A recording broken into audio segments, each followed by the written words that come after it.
Good morning, everybody. 9 a.m., 32 degrees on this Tuesday morning. We've got a half hour left of Daybreak here on WGRZ Plus, and Patrick is up on the roof. Is that a sunbeam that I see next to you? It is a sunbeam, yes. Oh, it looks so lovely. It is. We're not going to have it for much longer, but yes, a little sun this morning. Okay, enjoy it for a whole 13 minutes. Hey, that's the wrong number to use. 17 minutes. 17 minutes, that's better. All right, good morning. Hey, we've got some thickening clouds though, and we are going to get a little rain shower this afternoon. Otherwise, a mild day and a breezy day. And as you can see, the trend though is for colder weather to come, certainly by Thursday. Okay, there are the clouds. They're beginning to increase. You can see some showers by Detroit. Those showers will be here mid to late afternoon. Here's kind of a 4 o'clock snapshot. Temperatures in the 30s to low 40s.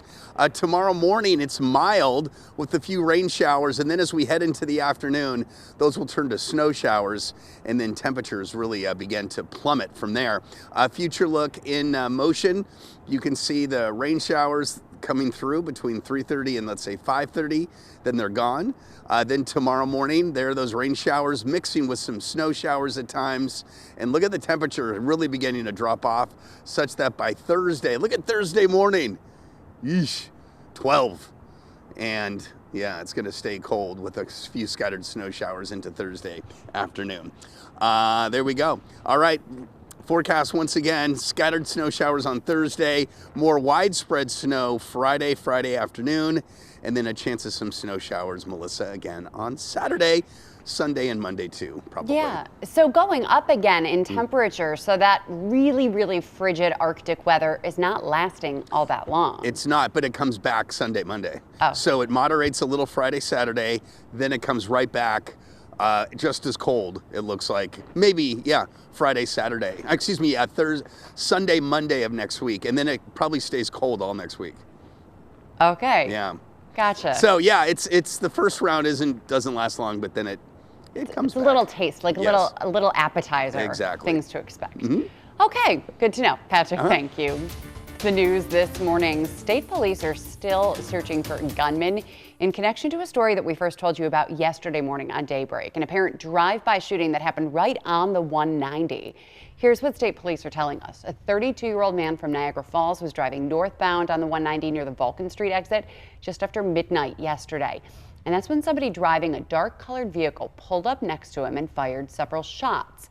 The victim was able to drive himself to Niagara Falls Memorial Hospital. He is expected to survive. The 190 was closed for several hours overnight yesterday as police searched for clues, hopefully leading them to that gunman. A Buffalo man accused of stabbing his girlfriend to death is scheduled to appear in court today. 37-year-old Daniel Negron is charged with second-degree murder.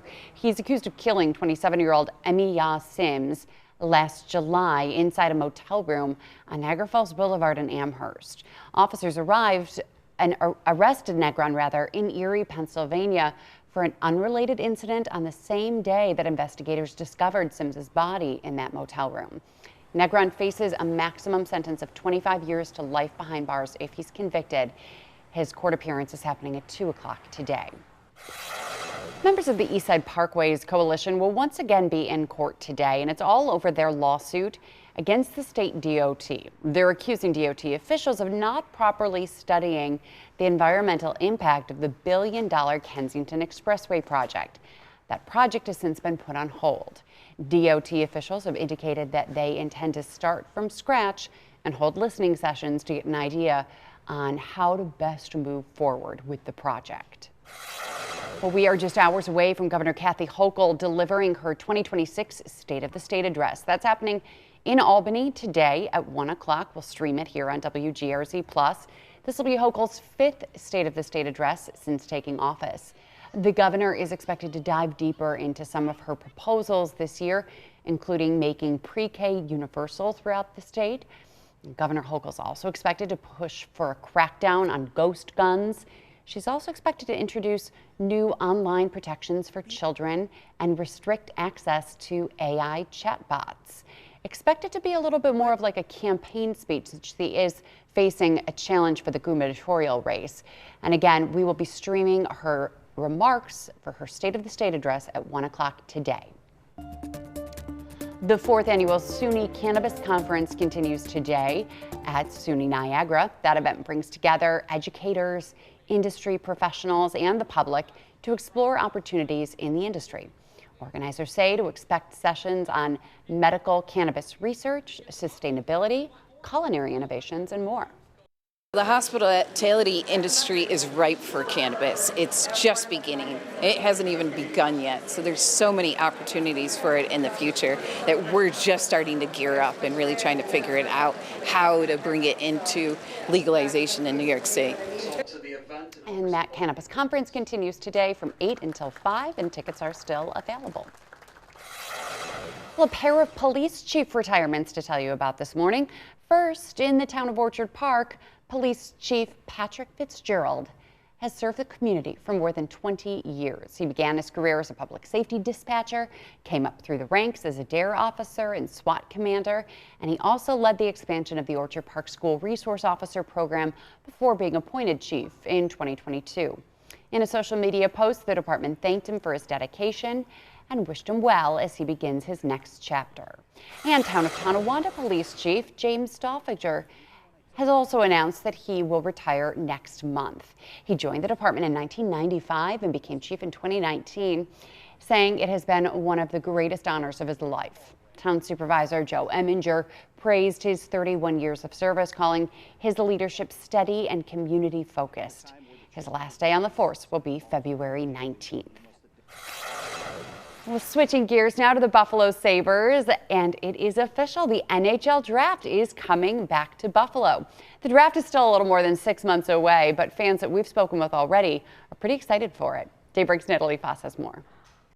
On June 26th and 27th, the NHL draft will be right here at KeyBank Center. This is the 5th time that Buffalo has hosted the draft, and it'll be the first time since 2016 that it's here in Buffalo. Logistics-wise, the draft will be following the same model as it did last year. The players will all be here in Buffalo, but the GMs and coaches will actually be making their picks in their home cities. Fans we spoke to said they couldn't be more excited for the draft to be here in Buffalo, especially with the Sabres' recent success on the ice. I think it will be fun. I would love to go. If we keep doing as good as we're doing, I think I'd love to go to it. We need more things, more events besides the Combine back in Buffalo. I'm very happy for that. Yeah, we were there in 2016. We were 2016, we were there. This isn't just big for the hockey community either. Visit Buffalo tells us that the two-day event will have an economic impact of $2.6 million. The NHL hasn't announced how fans can get tickets or what fun events or concerts there'll be that coincide with the draft. They said that'll all come a little bit closer to June, and that'll be on their website. And of course, when we get that information, we'll be sharing that with you as well. On your side at Alumni Plaza, Natalie Foss, Channel 2 News. Lots to look forward to, Natalie. Thank you. And we do want to make a correction for a story that we had on Daybreak earlier this morning. The Lakeside Market in the town of Wilson, we've learned, is not reopening today. Last year, a fire at the market forced it to shut down. And we reported earlier that it was going to open up again to the community today, but it is not reopening just yet. We'll let you know when that is expected to happen. All right, stay with us. We're going to take a quick break and we'll be right back after this. Welcome back. We now know exactly when the Buffalo Bills will be playing in Denver this weekend, and a lot of people are unhappy about it. You hear Bills fans complaining about it, but you're hearing analysts also saying it's just not fair. Right. That the Bills will not only be playing Saturday, but they're also going to be playing the early game on Saturday at 4:30. They announced that after the Monday Night Football game with Houston beating the Steelers. And so this is not great for a number of reasons for the Bills. Patrick, we are dealing with so many injuries, and the Bills have a short turnaround, not time to rest. We'll talk about those injuries in just a second. And also dealing with time change, dealing with the elevation issues and how, it is tough to play in Denver on any day. And Denver Broncos have had a lot of rest time. Yeah, there's a lot of rest imbalance. Yeah. And also, that stadium, I think they had some aerial shots.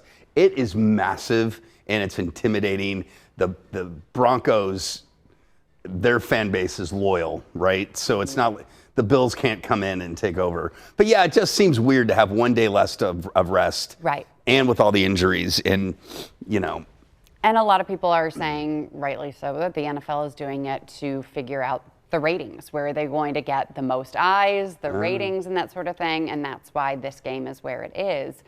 Oh, I would think the ratings for this game would be the highest. I was thinking this would be a Sunday, you know. No, it's not it's not like the prime No, what is the primetime game? The 49ers and the Seahawks? Is that the Saturday, the late Saturday No, game? the primetime is Sunday. The late Sunday game. New England and Texans? I don't know. I don't know. So, yeah, it's anyway, kind of weird. I thought this would be the highest. Right. And we just saw the video of all of the injured players. Let's talk about them real quick. Again, the good news here is that Josh Allen is doing well. He is just a little sore from being in the blue tent twice during the Jacksonville game. Between the blue tent stints, he also hit his throwing hand on Osiris Torrence's helmet and hurt that. And was going in with the ankle injury into this. So anyway, Josh is doing okay. That's the good news. As for other players, unfortunately, Gabe Davis is out with a torn ACL. Who knows whether he will come back at all ever in his career. Fellow wide receiver Terrell Shavers also being evaluated further for his injuries. Jordan Poyer, who was injured during the Jacksonville game, is listed as week to week. But the Bills are opening up their 21-day practice window for Ed Oliver and also Curtis Samuel. So it would be great to have them back. We don't know if they'll be back by Saturday, but perhaps by the Super Bowl, right? We could get Ed Oliver back by the Super Bowl. He plays the first game and the last game. Right. Right? Because that's when he got injured. Wasn't it against the Ravens? Week 1? No, and it wasn't he the stepped on his foot? Ankle injury? Yeah, I just don't know when. I think that was during the first game of the season. Yeah. Right. Right. So, yeah, we need him back in Poyer. That's a loss. But by the way, I was just looking at, what's his name? Orlovsky with ESPN. Dan Orlovsky. He was doing an analysis of one play that, who's the other safety?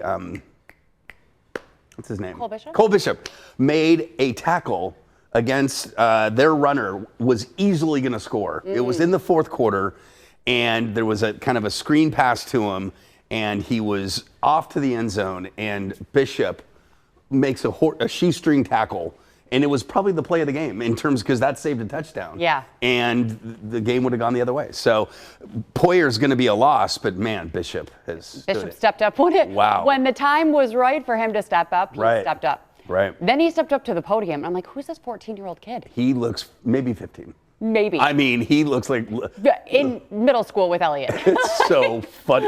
He doesn't have that classic safety. He just looks like a little schoolboy. We'll take him. And his name is Cole from Utah. Bishop. Oh, Bishop.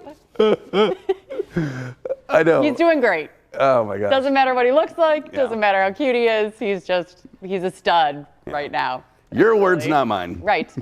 Okay, Bills are getting ready to face one of the best defenses in football, and our Sports Talk Live team broke down what challenge faces the Bills. They're elite, strong in the secondary.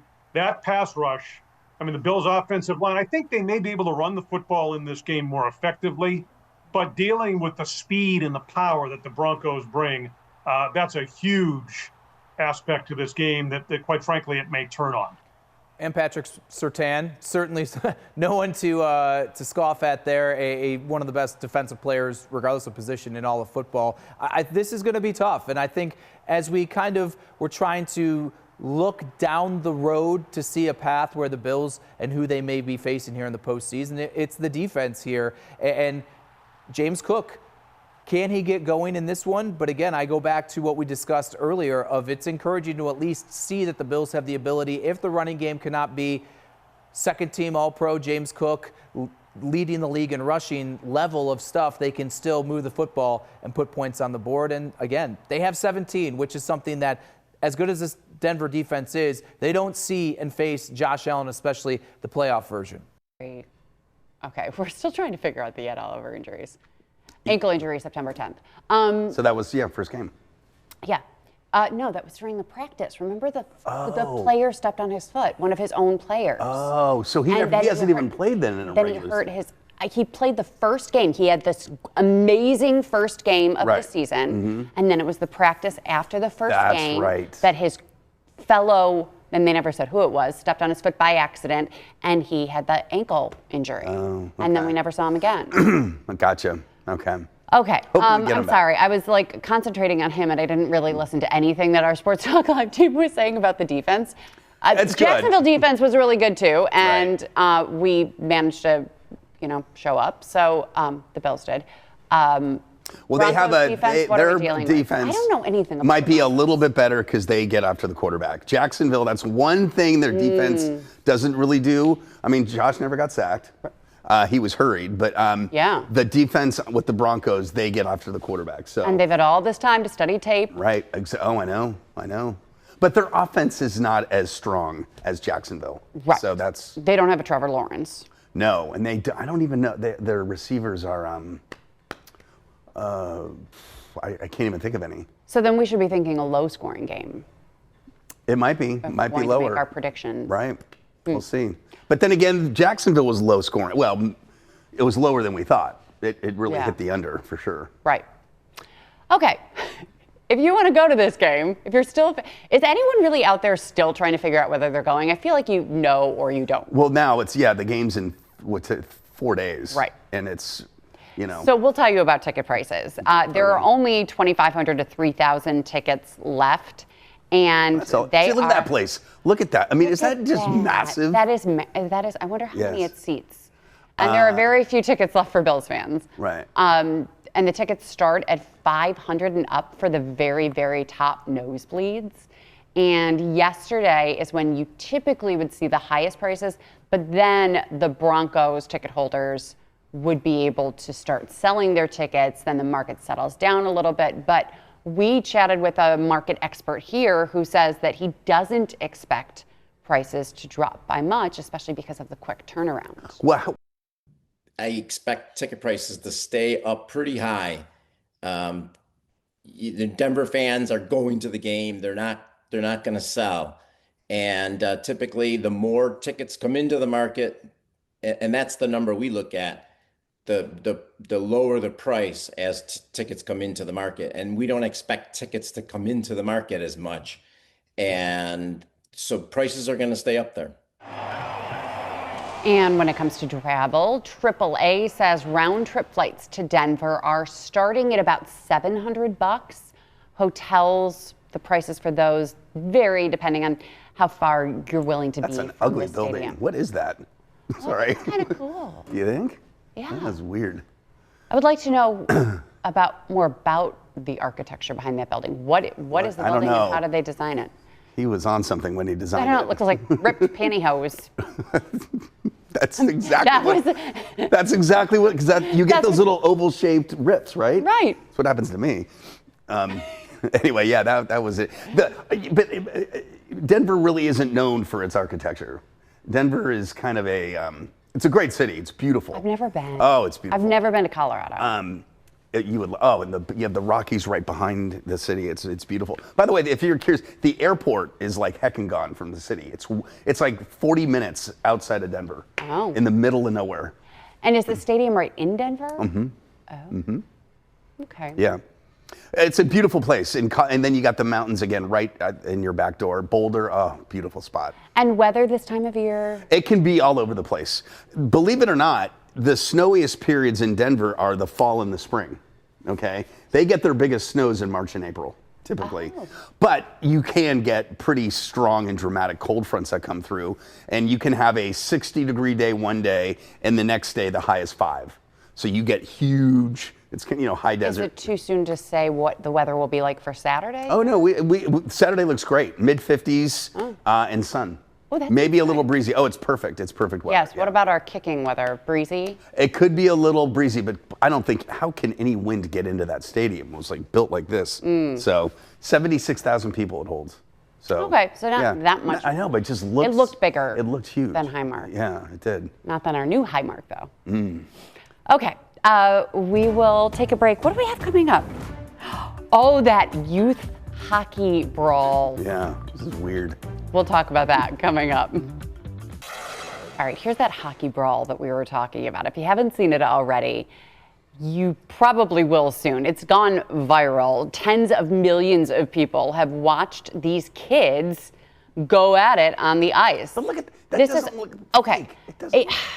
Here's what it is. These kids were playing at kind of like the Rochester Americans. Hershey has their minor league hockey team, and these kids were playing in the intermission, and so like giving a little show. These are 8U players, so under the age of 8, and they had this full-on fight, throwing punches, cross-checking, piling on top of each other. The goalie gets involved. No adult is stepping in to stop it. And it sounds like, wasn't the crowd like rooting them on? Rooting them on and cheering and laughing. The question is, was it fake? Was it staged? Or was it real? Now, sure looked real. According to the youth hockey organization, they posted a statement on Facebook saying that they are investigating it, but they called it a staged fight, which leads me to think that somebody told them that a coach or a parent or someone else planned that they would get into a fight to entertain the crowd. But now no one else besides this one statement on Facebook is saying that it was staged, and they don't really explain how it was staged. So they said they're investigating to get down to the bottom of the kids were flying all over each other. I mean, that couldn't have been staged.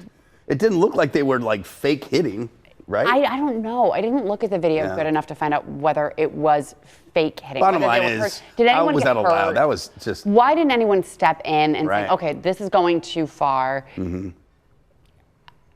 Would you be in that crowd cheering them on, or would you kind of be appalled? I would be appalled. These are young kids. You would be? Oh, yeah. Look at that. I mean, you're okay. This so is not they are sportsmanship. Throwing punches. Did anyone actually drop any gloves? I mean, yeah, what are you teaching them? If they were acting, it would be funny. But if they're, I mean, those look like hits. What did they say when they got up? I've got so many questions as a parent, as a mom, as a news anchor. I just have so many questions about what these kids said afterwards. Were they proud of themselves? Did the parents say that they were upset? Were the parents laughing? So the hockey organization did put in a statement that they are highly considering penalizing players, coaches, and parents, depending on how this was planned. But you're not okay with that. No, if it was a little stunt, kind of like muffin busting during a rodeo, things like that, you know, where little kids go out on little lanes. Or maybe telling them to fake it. Right, but they did not. They were dogpiling. So. And how could the coaches let that go on for as long as they did, and the mascot skating through and acting like nothing was happening? So it's kind of disturbing to see. Yeah, I'm not okay with that either. You try to teach your child good sportsmanship. Sportsmanship, right. And hockey, yes, is known for its fights, but not at 8U level. And it shouldn't, I don't think that should be condoned or encouraged. No, I agree. Okay, in other news this morning, Walmart making a big push into artificial intelligence to change the way that customers shop by teaming up with one of the biggest names in tech. We heard about this? No. Walmart and Google announced a new partnership on Sunday that will soon allow shoppers to use Google's AI assistant Gemini to find and buy products from Walmart and Sam's Club. The companies did not say when the new shopping feature will launch or share financial details, but Walmart says the experience will roll out first in the U.S. before expanding internationally, and the deal is part of Walmart's broader effort to keep pace with shoppers increasingly turning to AI chatbots for convenience and inspiration. I don't understand. So what's the? I have no idea, and I wish I knew more about this. I mean, if I had my way, I would ask AI to help me find my way around the store, almost like with a little like map. Or if you said that this item was here and now it's not, so where is it? Right.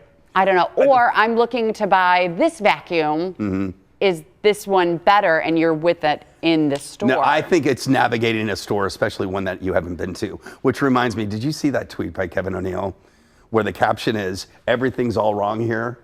And the answer is you're at a different Wegmans store. Oh, don't even get me started. I mean, it's like, wait. No, the produce is supposed to be there. Right. And the deli's over there. I go left for the bakery. Right. And then I go into this frozen is all wrong. foods. This is all wrong. Anyway, so that's like when I go into a different store, yeah, and I know where everything is in a couple stores that I shop at. But when you go to a different one, it's like, you're all out of sorts. At least I am. So that's where AI could help. AI will help with everything. We just need to know how to use it, because right now I'm only using ChatGPT to like help me with very minor things, but I know it can do so much more. It's so untapped, and I'm trying to figure it out. It's like the invention of the internet all over again. I haven't experienced that. I feel like it's the same thing as a search engine. I don't see what am I missing out on? All the fake stuff it puts out, though. There's all these fake news stories about Josh Allen right now on Facebook that are all AI. Slop. Bye, everybody.